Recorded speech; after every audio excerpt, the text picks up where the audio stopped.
Our place is a little too ragged looking to suit most people from the city.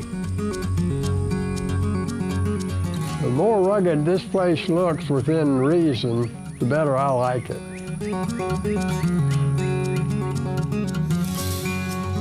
They are the epitome of what our Creator wants us to be, and what Aldo Leopold, the father of conservation, expects us to be.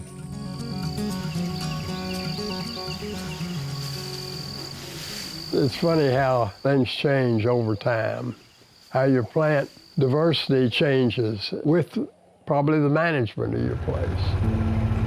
You know, if I were him, I'd say, well, I'm going to sit back and enjoy it, and he's still going, you know, and he's still doing research, and he's still implementing new things. It just amazes me how much enthusiasm both of them have. We think about these concepts as sustainability for kids and young people, and when you look at him, you realize that it's never too late.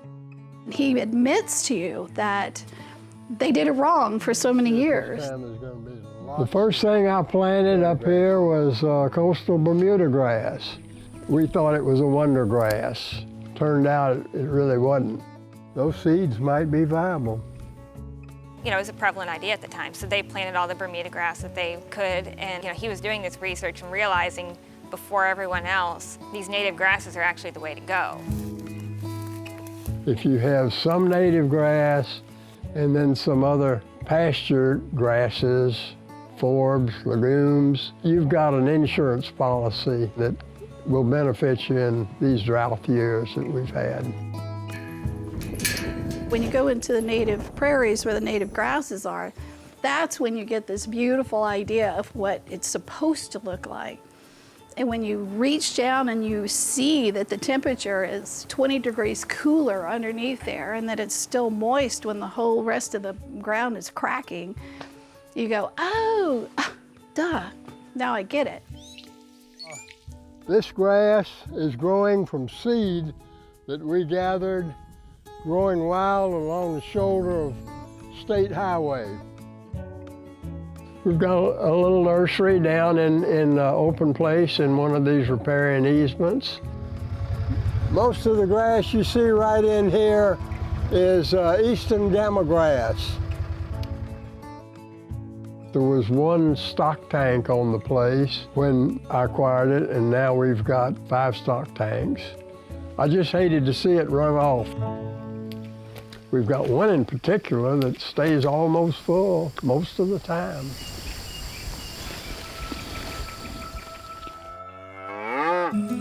Cattle are very important.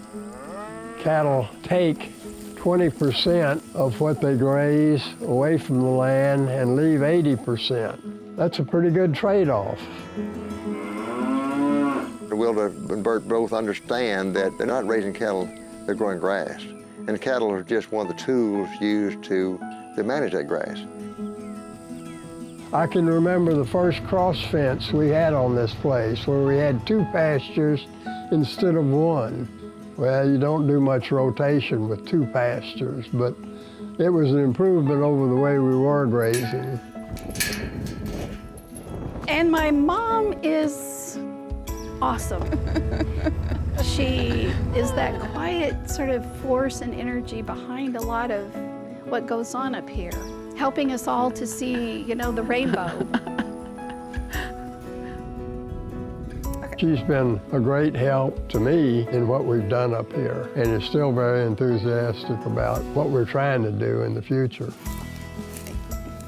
I'm getting this mesquite that got too big for me. They have the faith that anticipates it happening, and they have the hope that believes it will happen, and they have the patience that quietly waits for it to happen. Start as soon as you can.